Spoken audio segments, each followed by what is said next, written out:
what does it mean to work in a sustainable world? Each of you, we talked about the state of ikigai, what you love, what you can do, what you can be paid for, and what the world needs.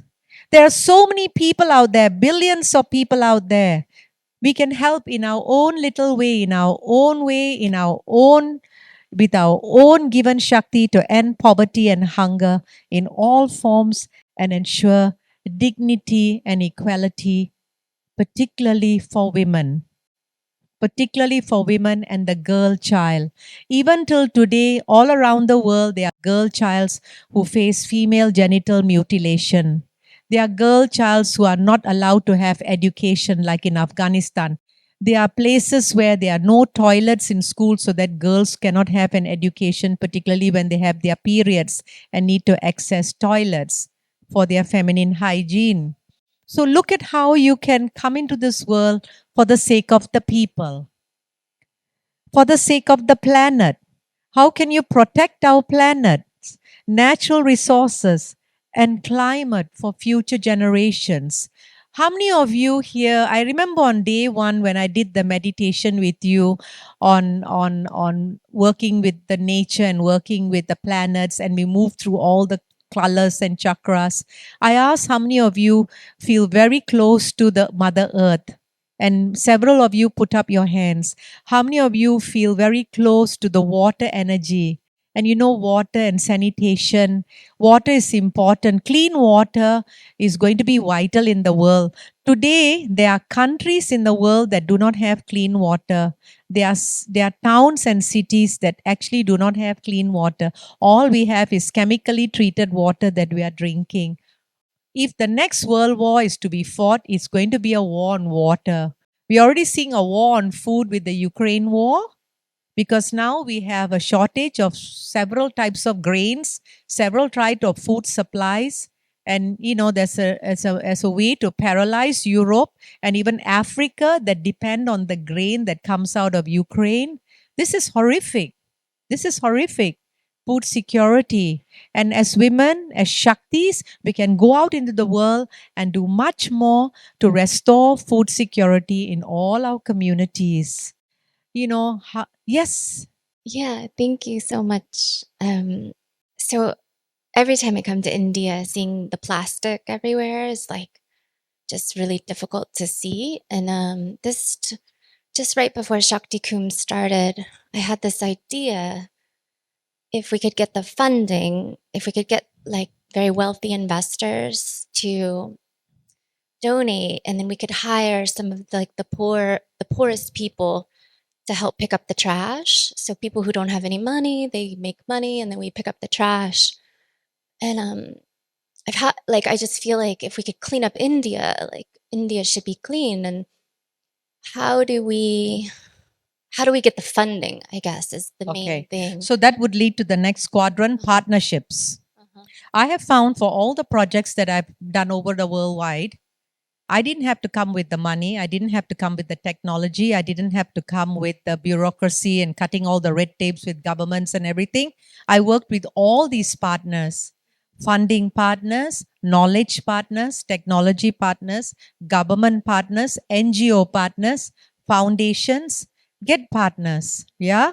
So partnership is important because our Shaktis have to be mobilized through partnership. Look at us, we're all partners. I take it with great faith, love, and joy that we are all partners with Shakti, right? So this is already a powerful partnership that has come together. Now go out in the world and bring more partners. Yes. So that segues into the other two components, which is prosperity and peace. We know that Mother Earth is being just completely abused, used, desecrated, and everything. We need to restore the balance. When we ensure prosperous and fulfilling lives in harmony with nature, we are actually Shaktis who are restoring the balance. So for every technology or invention or biochemical warfare or whatever, or COVID virus or whatever that was created in some laboratory, may the Shaktis rise up and create other things that will actually prosper the well-being, the wellness, and the sustenance of our planet and our people. We have the propensity to make sure that we have prosperous lives. We have capabilities to foster peaceful, just, and inclusive societies. These are, as you say, you worked with the United Nations, so you know these are a distillation of the UN SDGs. They are 26 Sustainable Development Goals. Those are huge goals. But however, at the heart of all those huge goals are these: people, planet, prosperity, partnership, and peace.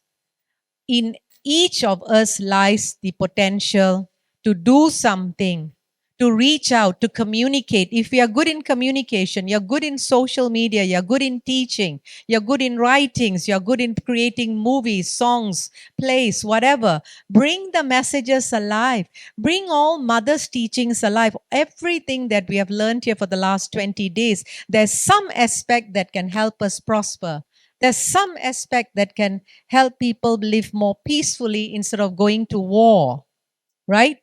There's some aspect that can bring people together in partnership to work, live, and be at peace with the planet. How can we support Mother Earth? Back to the foundation that we are in. We are not on some other planet. We didn't go to Pluto. We didn't go to Jupiter, although it's supposed to be beautiful in Jupiter. We are here amidst all that poverty, amidst all that suffering, but also amidst all that potential. You see, every time I see a poor person, I see potential. I've moved from crying when I saw the Brazilian circus children who were literally half naked without shoes. Remember, I told you the story on my first day. I was training all of you guys. And I've moved from that to not just crying when I see poverty, but to having something well up inside me that I must do something to end poverty. So then I channel, like I've worked with all of you to channel through all the avenues possible.